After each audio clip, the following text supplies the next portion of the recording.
Assalamualaikum warahmatullahi wabarakatuh. Alhamdulillah rabbil alamin. Alhamdulillahilladzi arsala rasulahu bil huda wa dinil haqq liyudhhirahu 'ala ad-din kullih wa kafa billahi shahida. Ashhadu an la ilaha illallah wahdahu la syarika lah wa ashhadu anna Muhammadan 'abduhu wa rasuluh la nabiyya ba'dah. Qala Allah tabaraka wa ta'ala fil Qur'anil Aziz. A'udzu billahi minasy syaithanir rajim. Bismillahirrahmanirrahim.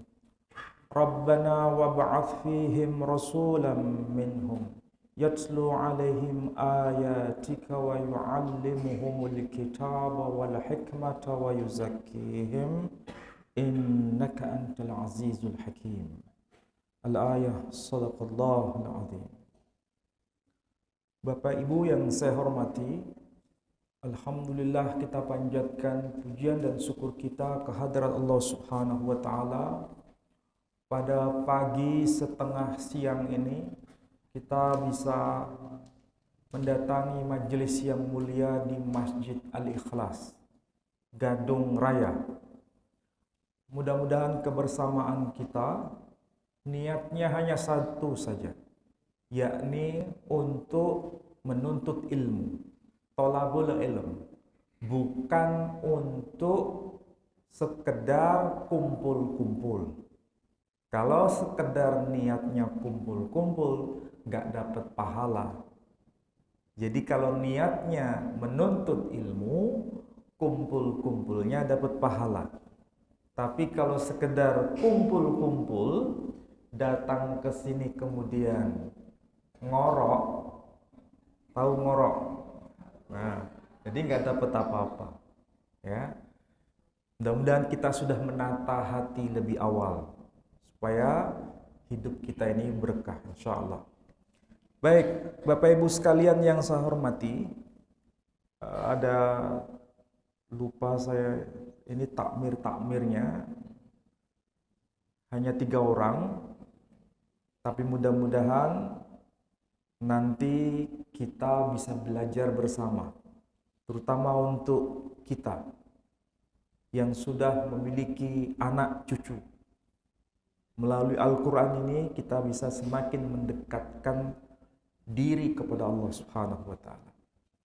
Baik, tadi sudah dibacakan ayat yang termaktub di dalam surah Al-Baqarah, yakni surah keberapa?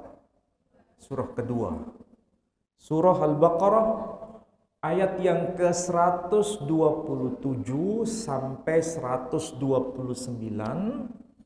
Ini merupakan ayat-ayat penting untuk kita bersama dan sekaligus direnungkan makna. Maknanya sangat dalam. Terutama pada ayat yang ke-129. Ayat 129 itu sebenarnya merujuk pada doa, pengharapan, permintaan, permohonan dari manusia agung yang bernama Ibrahim alaihissalam. Karena pada ayat yang ke-127 disebutkan namanya. Wa idh yarfa'u Ibrahimul qawa'ida minal baiti wa Ismail.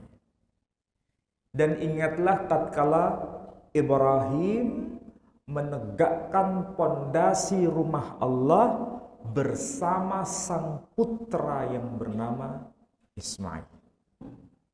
Ini penting.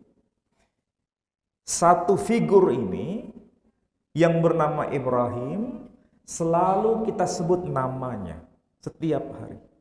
Setiap sholat kita sebut namanya. Tapi seringkali kita lupa mengapa Allah Subhanahu wa ta'ala melalui lisan nabinya memerintahkan kita untuk selalu menyebut nama Ibrahim dalam sholat kita. Kenapa bukan disebutkan nabi lain? Adam, Nuh, Isa, Musa, atau yang lain? Kenapa harus Ibrahim? Yang kita baca sebelum salam ke kanan, salam ke kiri, kita baca sholawat Ibrahimiyah. Allahumma salli ala Muhammad wa ali Muhammad kama sallaita ala Ibrahim ila akhirih. Nah, pernahkah kita merenungkan mengapa yang harus kita sebut itu nama Ibrahim? Kenapa bukan nama yang lain? Ada apa itu semua? Dan kenapa harus disandingkan dengan Nabi kita Muhammad sallallahu alaihi wasallam? Seakan-akan itu dua-duanya tidak bisa dipisah. Ada apa itu tujuannya? Itu pertama. Kedua, kita yang sudah pernah umrah ataupun haji, pernah nggak menjalankan ritual sholat di belakang makom Ibrahim? Nah, pernah kan? Bukan makam Ibrahim ya. Nah, jangan sampai keliru. Ini bukan makam Ibrahim, tapi makom Ibrahim. Bedanya K dengan Ki. Ya.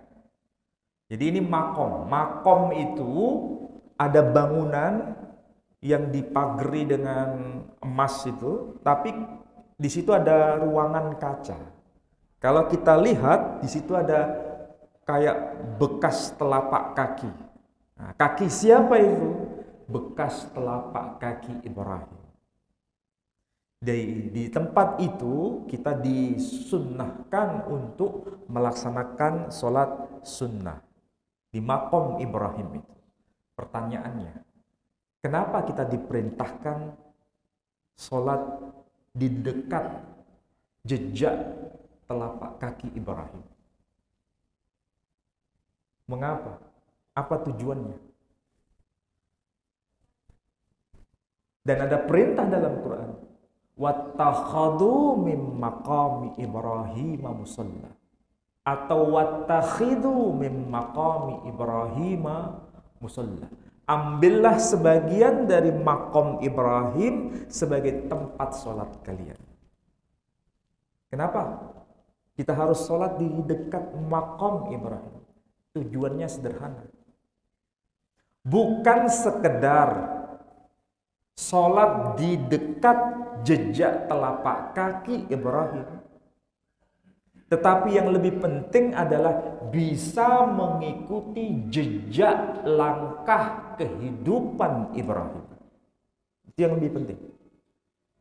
Kita selama ini hanya ribut soal kulit, bukan isi. Cara Allah Subhanahu wa ta'ala mendidik kita itu melalui yang simbol-simbol.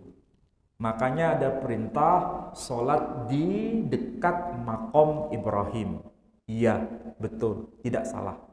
Tapi kalau sekedar sholat di dekat jejak kakinya Ibrahim, kemudian berhenti, itu kurang afdol. Yang baik adalah itu baru koma, belum titik. Maksudnya, setelah kita mengikuti sholat dekat jejak telapak kaki Ibrahim, plus mengikuti jejak langkah kehidupan Ibrahim. Susah atau gampang? Kalau sudah begini, susah atau gampang? Susah atau gampang? Nah, kenapa harus susah? Tergantung dari niatnya kita. Niatnya kita. Nah, salah satu contoh ya, bagaimana kita bisa mengikuti jejak langkah kehidupan Ibrahim ada di dalam Al-Qur'an semua sebenarnya. Cuma masalahnya kita ini nggak ngeh. Apa itu bahasa Indonesianya nggak ngeh itu ya?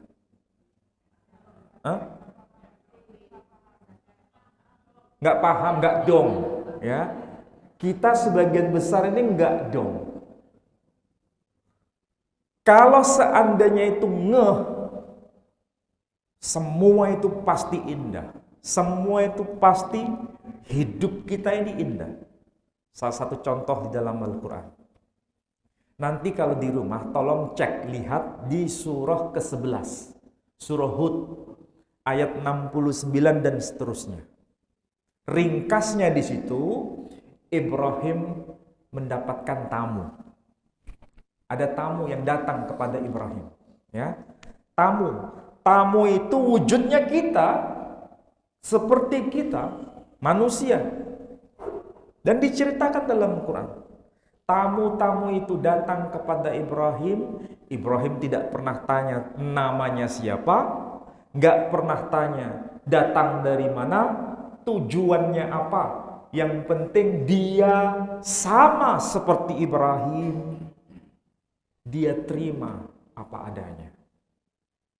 Tidak ada su'udzon atas hidupnya Ibrahim. Dia selalu husnudzon kepada siapapun yang datang kepada Ibrahim.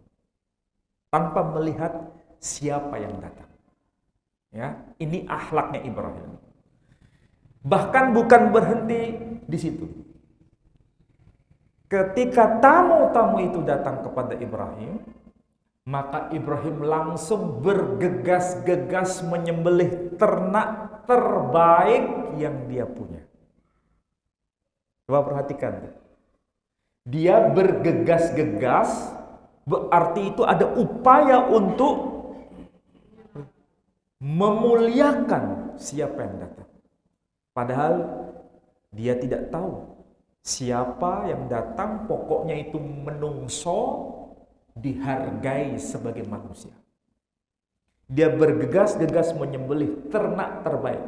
Artinya itu yang paling baik yang dipunyai Ibrahim. Setelah disembelih, dihidangkan, apa yang terjadi? Ternyata yang datang itu bukan sekedar tamu. Ternyata yang datang adalah malaikat. Awalnya Ibrahim tidak tahu kalau yang datang itu malaikat. Sebagaimana Sayyidah Maryam ketika ada laki-laki yang ada di depan dirinya, dikiranya itu adalah manusia. Padahal itu malaikat. Jadi ini adalah bukti bahwa tugas malaikat itu tidak pernah berhenti. Tugas malaikat itu tidak pernah berhenti. Dia bisa menjadi seperti kita, tetapi kita tidak bisa menjadi seperti malaikat. Secara fisik. Secara fisik, malaikat itu bisa menjadi seperti kita. Tetapi kita secara fisik tidak bisa menjadi seperti malaikat. Tetapi hati seperti malaikat sudah dipegang oleh Ibrahim. Hati seperti malaikat sudah dimiliki oleh Ibrahim. Itulah sebabnya ketika tamu itu datang dipersilahkan makan, tidak dimakannya.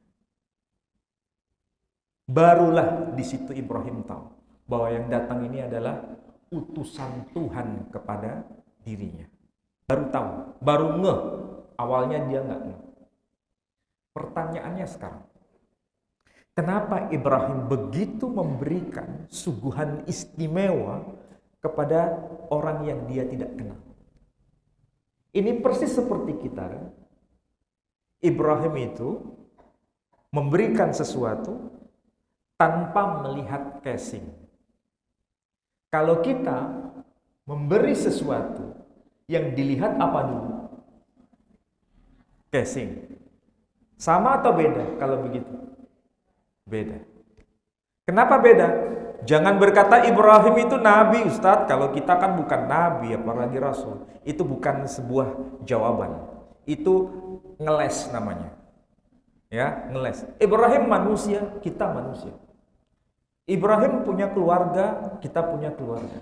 Tapi kenapa kita tidak berakhlak seperti akhlaknya Ibrahim? Dengan cari-cari alasan kita bukan nabi, Ibrahim nabi. Kita bukan rasul, Ibrahim Rasul. Sekali lagi, itu bukan alasan. Tapi yang penting bagaimana kita bisa berakhlak seperti Ibrahim. Bagaimana caranya? Sebab kalau kita bisa berakhlak seperti Ibrahim, hidup kita ini pasti menemukan sesuatu yang dahsyat. Apa buktinya? Malaikat itu memberikan kabar gembira kepada Ibrahim bahwa nanti istrimu akan melahirkan seorang putra. Di balik tabir istri Ibrahim yang bernama Sarah, dia dhahak. Dhahak itu arti harfiahnya tertawa. Nanti dia akan punya putra namanya Ishak. Kira-kira ada yang tahu nggak apa makna nama Ishak? Ada? Ada yang tahu? Kita yang sebagian besar tahu Ibrahim itu punya 2 orang anak. 1 Ismail, 2 Ishak. Saya nggak tanya itu.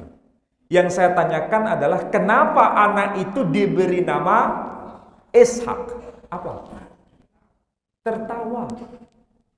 Arti harfiah Ishak itu tertawa. Kenapa diberi nama tertawa atau Arabnya Ishak? Satu alasan. Karena Sarah mentertawakan dirinya. Bagaimana mungkin aku ini sudah tua, sangat-sangat tua. Kalau sangat tua bahasa di sini tuwek, tuwek apa? Hah? Tuwek kewut ya. Berarti bukan sekedar tua, tapi sangat-sangat tua. Berarti itu sudah menopause. Menopausnya sudah lama. Waktu masih muda, mandul. Divonis mandul. Coba bayangkan. Waktu masih muda, mandul. Sudah tua, menopause. Sudah tuwek, ngengkel istilahnya. Ya. Kira-kira kalau punya keturunan bisa nggak? Nah, secara logika, secara manusiawi pada umumnya, sangat mustahil. Mustahil bin mustahal. Berarti tidak mungkin. Suaminya pun sangat-sangat tua. Wa ba'ali saykha, suamiku juga sangat-sangat tua. Dari situlah kemudian malaikat itu memberikan kenang-kenangan. Nanti putramu yang akan lahir, beri nama Ishak. Supaya terus ingat, apa yang mustahil bagi manusia, tidak ada yang mustahil bagi Allah Subhanahu wa ta'ala. Dan itu adalah hadiah besar yang diterima oleh Ibrahim AS. Maka bisa jadi Bapak Ibu sekalian, ya, bisa jadi siapa yang datang kepada kita, siapa yang kita remehkan dalam hidup kita, siapapun yang kita pandang rendah dalam hidup kita, sebetulnya itu bukan manusia biasa. Kita pun tidak tahu. Bisa jadi adalah malaikat yang diutus oleh Allah untuk menguji iman kita. Tapi ya begitu. Yang datang bukan sekelas malaikat Jibril. Kalau kita yang menemui kita Jibril kok kemelipen gitu ya. Kalau yang datang kepada Ibrahim itu bukan sekedar malaikat biasa, tapi topnya para malaikat. Namanya itu disebutkan dalam kitab tafsir, Jibril, Mikail, dan Israfil. Malaikat top semua itu yang datang. Saya ulangi lagi, namanya Jibril, Mikail, Israfil. Itu yang datang kepada Ibrahim. Dan ini bukan hanya dicantumkan dalam Quran, tapi dicantumkan dalam kitab selain Quran. Orang Yahudi tahu mengenai ini dengan sebutan Slosa Enosim. Slosa itu artinya 3. Enosim manusia. 3 orang manusia yang datang kepada Ibrahim, ya. Dan mereka pun tahu. Tetapi dipahami itu bukan sekedar 3 orang yang datang kepada Ibrahim, tapi 3 malaikat yang datang kepada Ibrahim. Disebutkan namanya dan mirip dengan Islam. Kalau Islam tadi namanya siapa? Jibril, Mikail, Israfil. Nah, kitab sebelum Quran namanya disebut Gabriel. Kedua namanya disebut Mikhael. Ketiga namanya disebut Rafael. Berarti Jibril sama dengan Gabriel. Mikail sama dengan Mikhael. Kalau bahasa Inggrisnya Michael. Kalau bahasa Prancisnya Michel. Nah, pernah tahu ada orang namanya Michel? Nah, itu malaikat Mikail sebetulnya, Michel. Nah, kalau di sini bukan Michel, apa? Kalau orang Madura menyebutnya apa? Mail. Michel, Michael, Mikail, Mikhael, itu maksudnya sama. Yang ketiga malaikat itu Israfil. Mereka menyebutnya Rafael. Jadi, kalau begitu, ini bukan peristiwa biasa. Ini peristiwa luar biasa. Jadi Ibrahim alaihissalatu wassalam itu mendapatkan anugerah itu luar biasa. Karena akhlaknya kayak begitu. Akhlaknya. 1, mendapatkan hadiah Ismail. 2, mendapatkan hadiah Ishak. Yang paling dahsyat itu hadiah ketiga. Hadiah yang paling pamungkas. Ibaratnya kalau door prize itu, door prize apa namanya? Door prize utama. Apa itu? Ketika dia berdoa di ayat 129. Rabbana wa ba'ath fihim rasulam minhum. Wahai ya Rabb, ya Tuhan kami, utuslah nanti di masa depan seorang rasul yang datang dari kalangan mereka sendiri.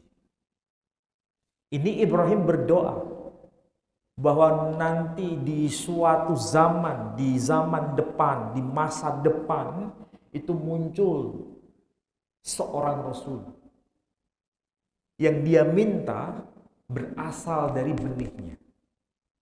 Makanya kalimatnya panjang.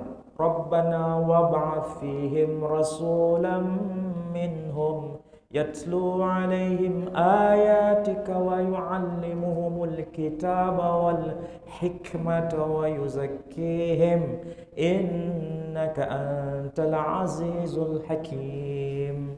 Itu doanya Ibrahim. Dia minta Rasul itu nanti datang di masa depan berasal dari benihnya. Pertanyaannya sekarang, Allah mengabulkan atau menolaknya? Allah mengabulkan. Betul, Allah mengabulkan. Tapi Allah mengabulkan munajat Ibrahim itu langsung seketika atau harus menunggu sekian lama? Menunggu sekian lama, ya. Pertanyaannya, lamanya itu berapa lama? Berapa generasi? Coba bayangkan, kalau bahasa kita, Ibrahim itu minta, tidak langsung dikabulkan. Harus menunggu. Betapa sabarnya Ibrahim menunggu. Bahkan menunggunya itu bukan 1 generasi, 2 generasi, 3 generasi. Nunggunya itu sekian puluh generasi.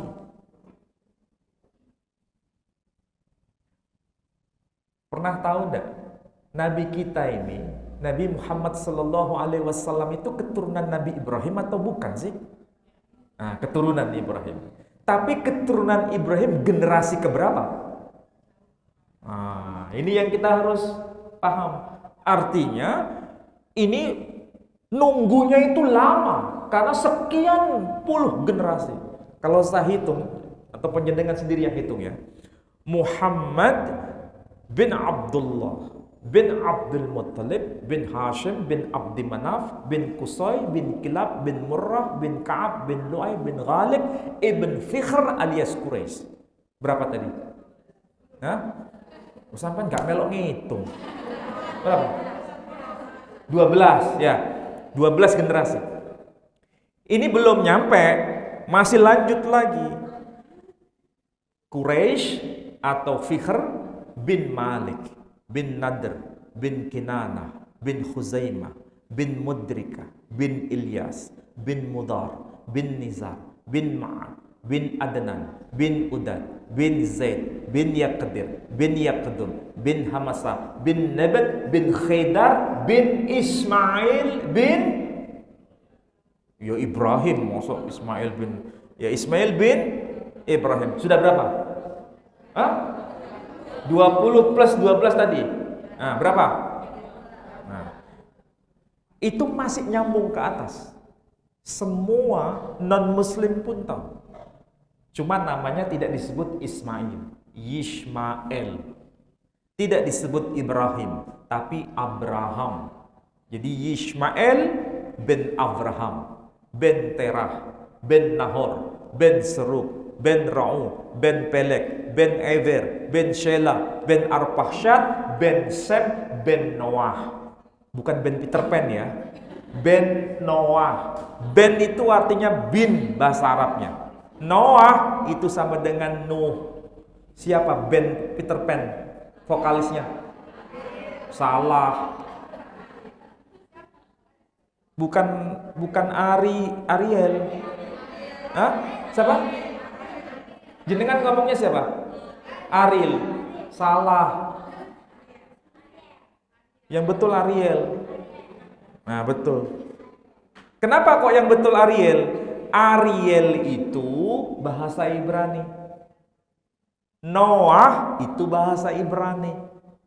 Jadi kalau kita bacanya itu Ariel, itu berarti membuktikan nggak ngerti bahasa Ibrani. Nah, anak tadi itu kayaknya ngerti bahasa Ibrani. Ariel itu dari dua kata. Ari itu artinya singa. El itu Tuhan. Jadi singanya Tuhan. Itu arti harfiahnya. Dan dalam Quran banyak itu.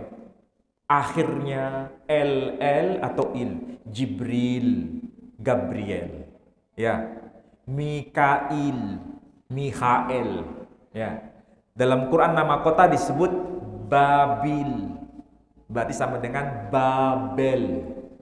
Ya. Siapa lagi? Ismail, Yishmael, Israel, Yisrael. Jadi el itu artinya Tuhan. Ariel berarti singanya Tuhan. Nah, itu bahasa Quran kayak gitu. Jadi sekali lagi membuktikan antara Nabi Shallallahu Alaihi Wasallam dengan Ibrahim ada sekian puluh generasi. Berarti dalam bahasa sederhana, betapa sabarnya Ibrahim menunggu jawaban doa itu. Ya, berapa lama menunggunya? Kita kalau menunggu doa dijawab, doa sekarang, minta sekarang, dikabul kapan? Ya iya. Iya, betul. Itu bukan hanya beliau yang ngomong begitu. Kita semua minta sekarang, dikabul sekarang. Ibrahim enggak. Minta sekarang, kabulnya terserah kehendak Allah Subhanahu wa ta'ala. Bisa enggak sekarang kita mengubah doa seperti itu? Minta sekarang tidak maksudnya memaksa Allah Subhanahu wa ta'ala, tapi meminta kebijaksanaan dari Allah Subhanahu wa ta'ala. Karena dia lebih tahu daripada kita. Kalau kita memaksa, hati-hati. Kenapa kita harus hati-hati kalau memaksa Tuhan? Karena bisa jadi apa yang kita minta itu belum tentu pas dengan timingnya Allah Subhanahu wa ta'ala. Tahu istilah timingnya Allah? Sesuai dengan waktunya Allah. Kadang-kadang kita ini minta sesuai dengan waktunya kita. bukan sesuai dengan waktunya Allah Subhanahu wa taala. Sama seperti anak kecil kita ini, minta permen sekarang, dikabul kapan? Sekarang. Orang tua mengizinkan enggak itu? Minta sekarang, dikabul sekarang? Belum tentu. Karena bisa jadi itu belum pas untuk dia. Masih nunggu. Nah, kita ini seperti anak kecil. Supaya kita ini dewasa, nah itulah perlunya ngaji. Ngaji itu supaya kita dewasa. Bukan minta sekarang, dikabul sekarang. Kalau nggak dikasih sekarang, mewek. Itu bukan cara beragama yang betul. Nah, jadi Allah Subhanahu wa taala memberikan hadiah kepada Ibrahim dengan munculnya Nabi Shallallahu alaihi wasallam. Maka benar, Nabi pernah berkata begini, ana da'watu abi Ibrahim.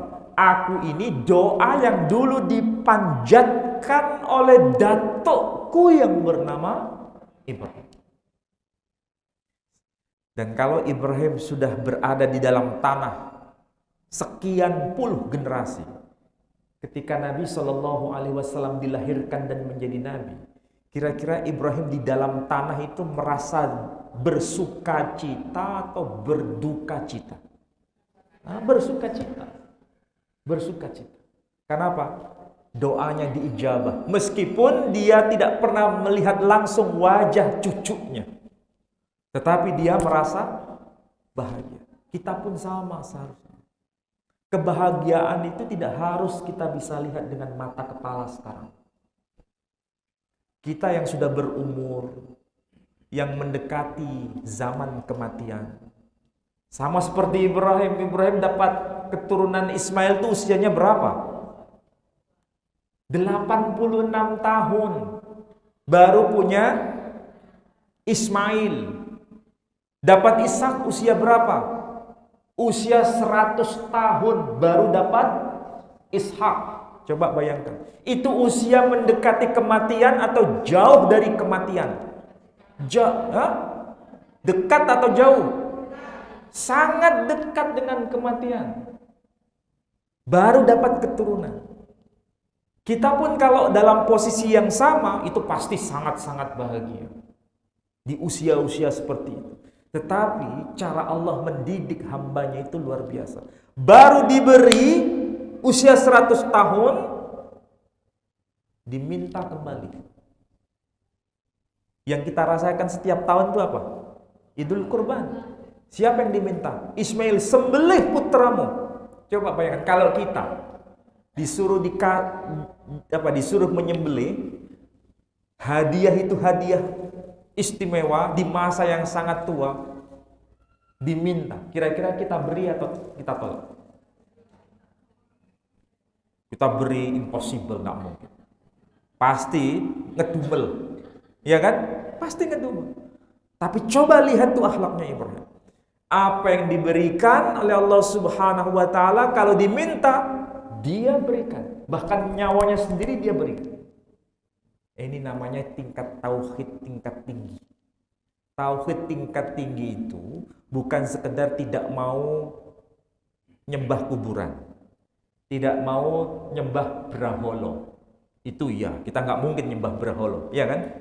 Tapi bagaimana kita memprioritaskan hanya untuk Allah dan menafikan yang lain, itulah tauhid tingkat tinggi. Hidup ini cuma dua. Melakukan semua atas dasar cinta untuk Allah. Yang kedua, memperbarui rasa sayang kita kepada sesama. Hanya dua. Kalau bahasa sederhana apa? Mentaati Allah dan memanusiakan manusia. Hanya dua ini saja. Kalau itu kita bisa lakukan, bagus. Kalau enggak, susah. Hidup ini susah, kecuali hanya dua. Masalahnya yang paling sederhana, memanusiakan manusia. Sudahkah kita bisa lakukan? Kalau Ibrahim tadi melihat keseng atau tidak? Menerima tamu itu tuh. Melihat keseng enggak? Enggak. Tapi ini sudah berlaku tidak dalam pesantren-pesantren kita? Hah? Coba lihat, saya harus ngomong apa adanya. Ketika ada orang yang datang mau ketemu dengan kiainya, langsung bisa diterima atau harus menunggu? Hah? Tergantung siapa yang datang. Kalau yang datang itu orangnya kelas tinggi, persiapan untuk menyambut itu luar biasa. Tapi kalau yang datang, panjenengan yang datang, diterima atau ditolak?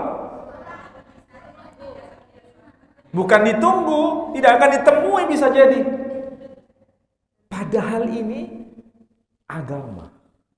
Ini adalah orang yang ngerti agama. Tapi akhlaknya jauh dari kehidupan Ibrahim.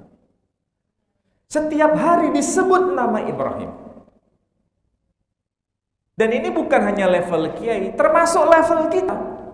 Kita ini, kalau ada tamu yang datang kepada kita, orang yang butuh ketemu dengan kita, masih pikir-pikir kita ini, sopo awakmu? Betul enggak? Ayo ngaku. Semua kita ini begitu. Bagaimana cara kita mengubah agar tidak melihat orang itu lihat dari casingnya? Karena bisa jadi orang yang kita remehkan, orang yang kita pandang rendah, orang yang kita pandang helah. Tahu istilah helah? Tahu? Sopo awakmu itu? Bisa jadi itu adalah malaikat yang datang menguji kita. Kita nggak tahu. Kalau itu malaikat yang datang kepada kita atas perintah Allah untuk menguji iman kita, hati-hati. Kalau kita menerima dengan cara yang baik, hidup kita, makom kita semakin tinggi. Tapi kalau kita merendahkan orang itu, apalagi itu bukan sekedar manusia biasa, tapi malaikat yang diperintahkan Tuhan untuk menguji iman kita, makom kita bukan semakin naik, tapi semakin turun. Ingat, hamba Allah yang paling super ibadahnya namanya Azazil. Coba nama belakangnya Il, sama dengan Jibril. Ini namanya Azazil. Azazil itu diciptakan dari api, nar. Sedangkan Jibril diciptakan dari nur. Yang beda cuma satu huruf. Nar, api, nur, cahaya. Ya, ini ibaratnya antara Jibril dengan Azazil itu sama dengan kalau di SPBU itu ibaratnya turbo sama pertamax. Ya, turbo pertamax, turbo kelas tinggi, agak turun dikit pertamax. Ini ibaratnya antara Azazil dengan Jibril. Nah, ada makhluk yang Allah ciptakan anak kelas paling rendah. Adam diciptakan dari apa? Tanah. Kalau di SPBU tanah itu saya ibaratkan apa? Pertalite. Bukan, solar. Paling rendah. Coba ya. Yang paling tinggi Jibril dari nur. Azazil dari nar. Adam dari tin, tanah. Ibaratnya turbo, pertamax, solar. Ya, sudah paling rendah. Tetapi apa yang dilakukan oleh Azazil? Khalaqtani min nar wa khalaqtahu min tin. Engkau ciptakan aku dari api, engkau ciptakan dia dari tanah. Berarti ini ada apa? Kesombongan. Kalau sudah kesombongan meskipun ada pengakuan engkau ciptakan aku, berarti mengakui bahwa dia adalah hamba. Allah sebagai Khalik. Dia tahu dirinya diciptakan. Dia tidak punya kuasa. Dia tahu Allah yang menciptakan dia. Tetapi pengakuan tauhid ini dihilangkan gara-gara kesombongan, maka derajat makom tinggi langsung turun ke bawah. Khalaqtani min nar wa khalaqtahu min tin. Akhirnya apa? Jadilah namanya dikenal sekarang dengan sebutan iblis. Apa itu iblis? Beda. Kalau iblis itu arti harfiahnya yang membangkang. Ya, yang membangkang. Tapi gara-gara dia membangkang, terus ngajak-ngajak yang lain supaya ikut sama dengan dia, fa'azallahumas syaitan, maka keduanya telah digelincirkan oleh syaitan. Nah, ini siapa yang melakukan itu? Iblis tadi. Jadi ketika dia sudah ngajak yang lain, jadilah menjadi syaitan. Jadi kalau ngajak-ngajak yang lain itu berarti apa? Setan. Setan itu ada dua, dari kalangan jin dan dari kalangan manusia. Kalau kalangan jin gampang diusir dengan ayat Al-Quran. Tapi kalau dari kalangan manusia diusir dengan ayat Quran, mantuk-mantuk atau gimana? Maka jangan sampai ya, tauhid kita ini dinodai hanya karena kesombongan. Meremehkan orang lain itu sombong. Jangan merasa nyombong kepada yang lain. Semakin kita ini merasa lebih, saya lebih ini, lebih ini, lebih ini. Kalau udah ada kata-kata lebih dalam pikiran kita, saya lebih daripada dia, saya lebih daripada ini, saya lebih daripada itu kesombongan. Baik itu diucapkan maupun tidak diucapkan. Dan itu akan menurunkan makom kita. Maka sekali-kali jangan meremehkan orang lain. Ya. Dan yang paling penting, hadiah yang Allah berikan kepada Ibrahim, yakni Nabi kita Muhammad sallallahu alaihi wasallam, itulah yang membuat nama Ibrahim digandengkan dengan nama Muhammad sallallahu alaihi wasallam. Sampai sekarang. Sejak dulu sampai menjelang kiamat, nama Ibrahim tidak akan pernah dipisahkan dari nama Muhammad sallallahu alaihi wasallam. Padahal kita tahu Ibrahim itu disebut dengan Abul Anbiya. Apa makna Abul Anbiya? Bapaknya para nabi. Tapi bukan sekedar bapaknya para nabi, tapi bapaknya pemimpin para nabi, yakni Muhammad sallallahu alaihi wasallam. Ini hadiah terbesar. Maka kita menjadi umatnya, menjadi umat Nabi Muhammad sallallahu alaihi wasallam, itu sebetulnya kebahagiaan. Karena kita dengan umat Nabi sebelumnya itu tidak sama. Tidak sama. Kalau umat Nabi sebelumnya, banyak hal yang membuat mereka itu imannya gugur. Tapi bagi kita, iman kita ini selamat. Kenapa? Karena sudah menjadi muslim, pasti masuk surga atau enggak?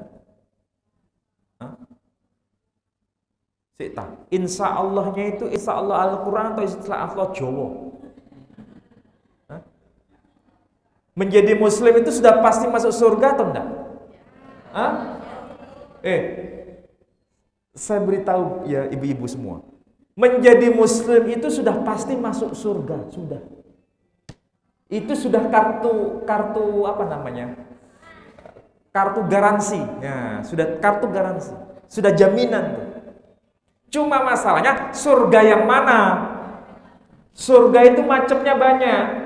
Ada Jannatul Naim, ada Jannatul Firdaus, ada macam-macam. Ibaratnya surga itu sama dengan hotel.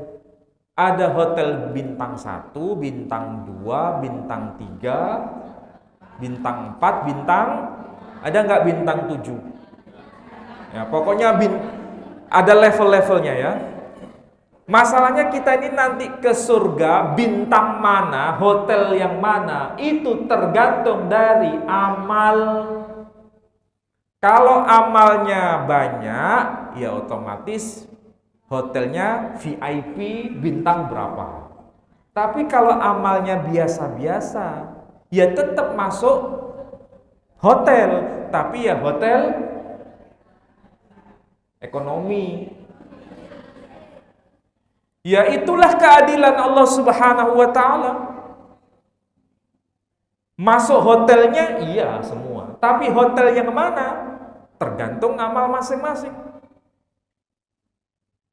Jadi kalau kita sudah punya keluarga, laki, perempuan, suami, istri, ada anak-anak, kalau kita menjadi soleh-soleh pribadi, ketemu nggak dengan mereka keluarga ini? Ketemu, tapi ketemunya hanya di lobi. Setelah dari lobi, kembali ke tempat masing-masing. Nggak ketemu lagi. Makanya kalau beramal, jangan hanya niatkan untuk pribadi. Untuk bersama keluarga. Nah, itu penting. Jadi beramal itu jangan untuk pribadi, beramal untuk bersama. Supaya nanti dalam keluarga itu ketemu di hotel yang sama, di lobi yang sama, di tempat tidur yang sama. Kalau enggak, ketemunya hanya di lobi saja. Setelah di lobi, jamnya sudah selesai, balik lagi. Kira-kira sedih enggak? Apalagi yang satu di hotel, yang satu di emperan. Nggak akan ketemu. Apalagi di parkiran satunya lagi. Apalagi di neraka itu, naudzubillahi min dzalik. Yang satu di surga, yang satu di neraka. Pasti nggak ketemu. Di lobi juga nggak ketemu. Yang satu di hotel, yang satu di luar hotel. Nggak akan ketemu. Makanya kita berdoa, coba kayak Ibrahim tadi. Ini terakhir. Doa Ibrahim itu luar biasa. Mengatakan apa? Ayat 128. Rabbana waj'alna muslimaini. Apa arti harfiahnya? Wahai ya Rabb, ya Tuhan kami, jadikan kami berdua muslimaini laka wa min dzurriyyatina ummatan muslimatan lak. Jadikan kami berdua orang yang bertaslim, yang Islam, layak di hadapanmu, dan juga bagi keturunan kami sebagai ummah yang juga bertaslim, muslim kepadamu. Ringkasnya ayat itu memberikan pelajaran kepada kita. Ibrahim meminta agar dirinya dan putranya menjadi dua orang yang muslim yang layak di hadapan Allah, dan sekaligus keturunan dari Ismail nanti menjadi satu ummah yang besar yang juga muslim kepada Allah Subhanahu wa taala. Nah, kita pun sama. Kalau kita berdoa bukan untuk pribadi, tapi untuk anak. Bukan berhenti di anak, sampai cucu, cicit, wareg, apa itu? Ya, udek-udek, wareng dan segalanya. Pokoknya untuk generasi ke depan semuanya. Meskipun kita nggak pernah bertemu dengan mereka, kita dengan doa itu sudah mengantarkan mereka menjadi hamba-hamba yang taat kepada Allah Subhanahu wa taala. Fa insyaallah dengan demikian akan berkumpul bersama di surganya Allah Subhanahu wa taala. Nah, ini harapan kita semua. Mudah-mudahan itu yang bisa saya sampaikan. Dan yang penting bukan sekedar didengar, tapi dipraktekkan dalam hidup kita nanti. Ya, mudah-mudahan ini ada anak-anak kita yang hadir. Salah satu bentuk bagaimana kita meniru akhlaknya Ibrahim. Baik, ada yang mau tanya? Ya, ada yang mau tanya.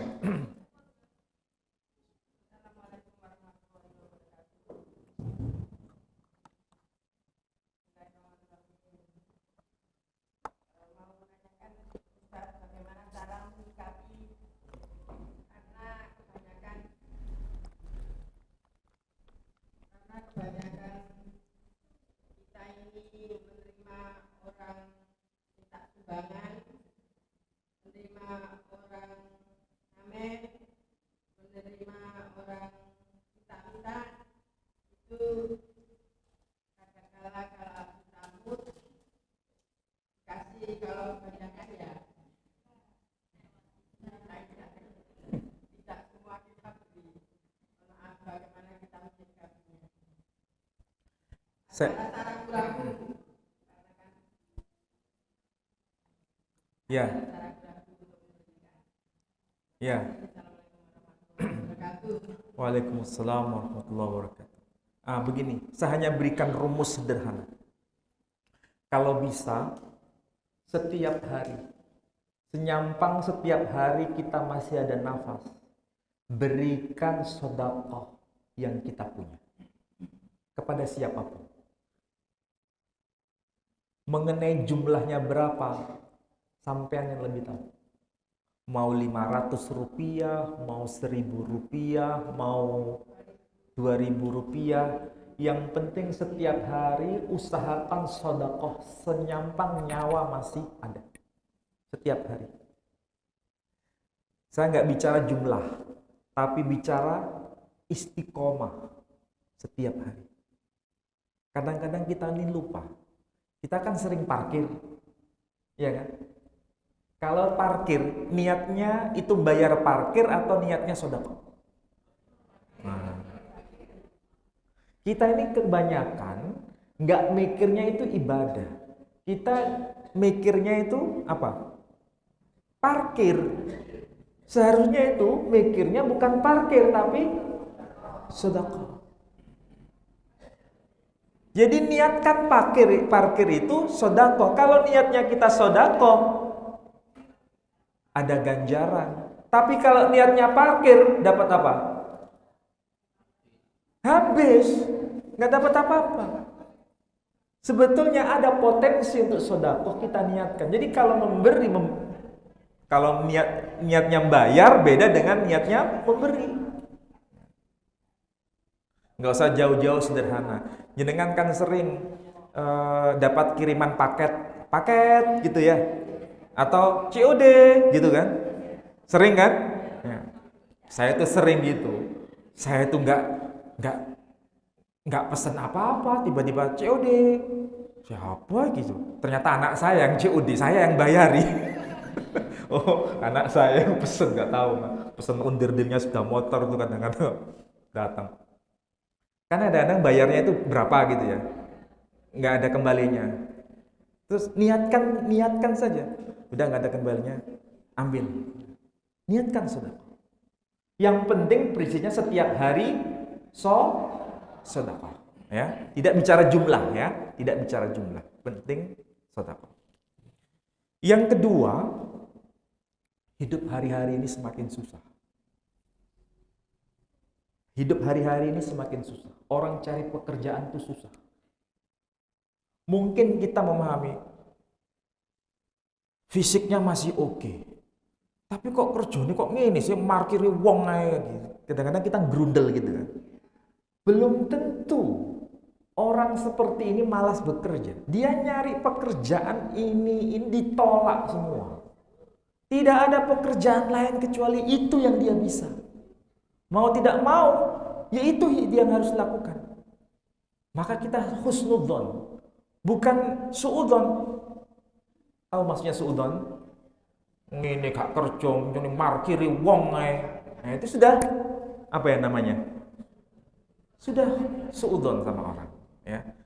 Hari-hari ini cari pekerjaan susah. Banyak orang itu bekerja Gojek itu, bukannya mereka itu malas bekerja, cari pekerjaan lain banyak ditolak, susah nyari. Sudah bekerja di PHK lagi. Kita belum tahu tahun 2023 besok.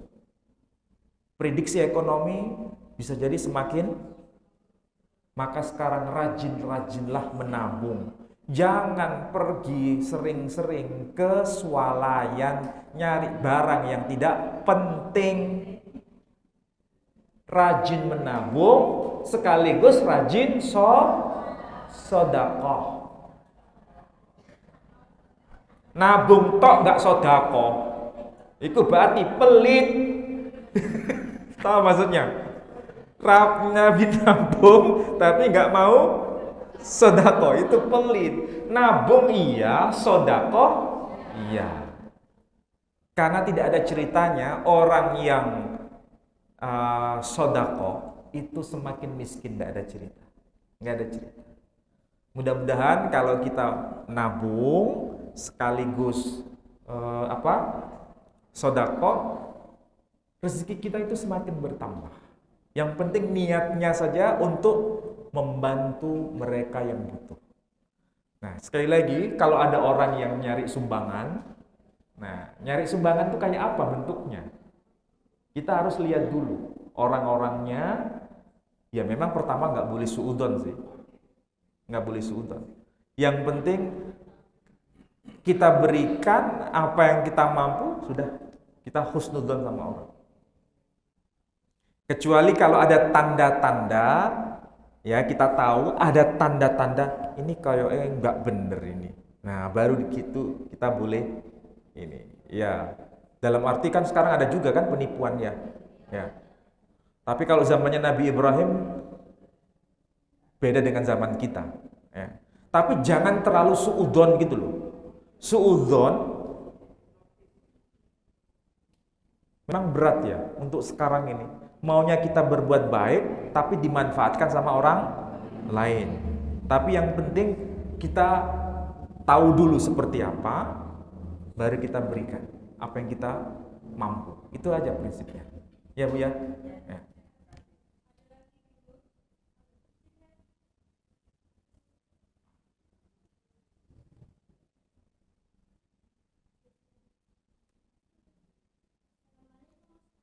Waalaikumsalam.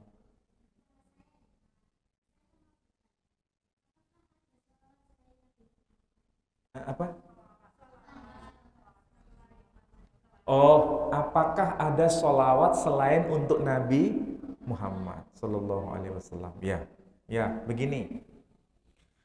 Kalau, oh ada hadiahnya toh?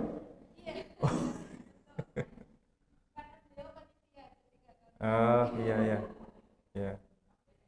Baik. Apakah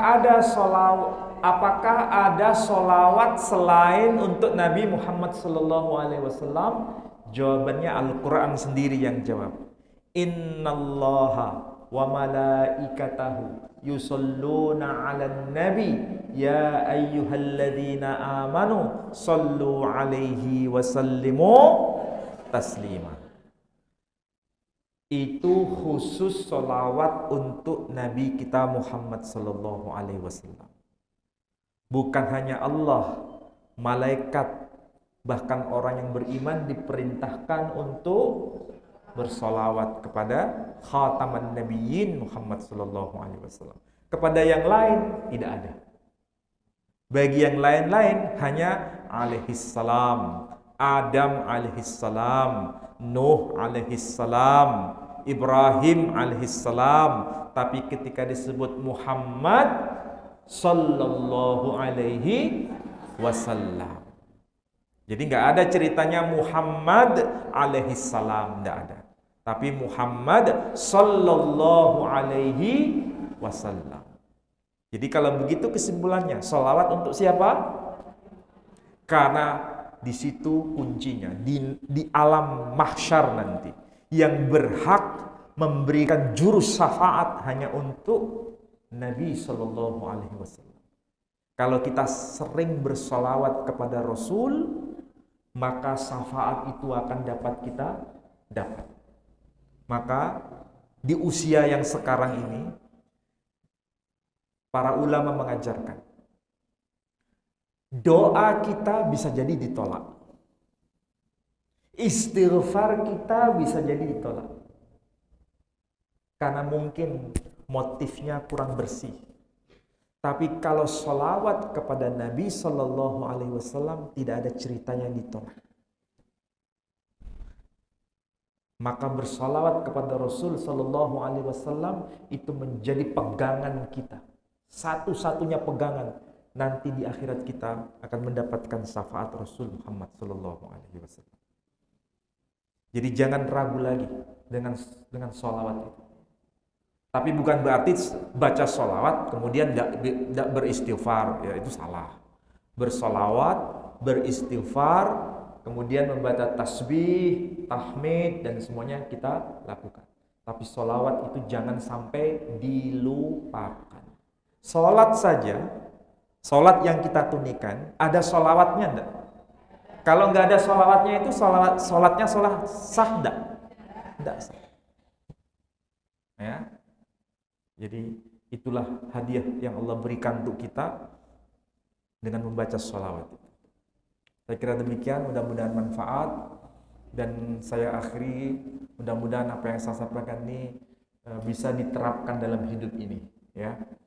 Saya tutup dengan doa penutup majelis. Subhanakallahumma wa bihamdika asyhadu an la ilaha illa anta astaghfiruka. Wassalamualaikum warahmatullahi wabarakatuh.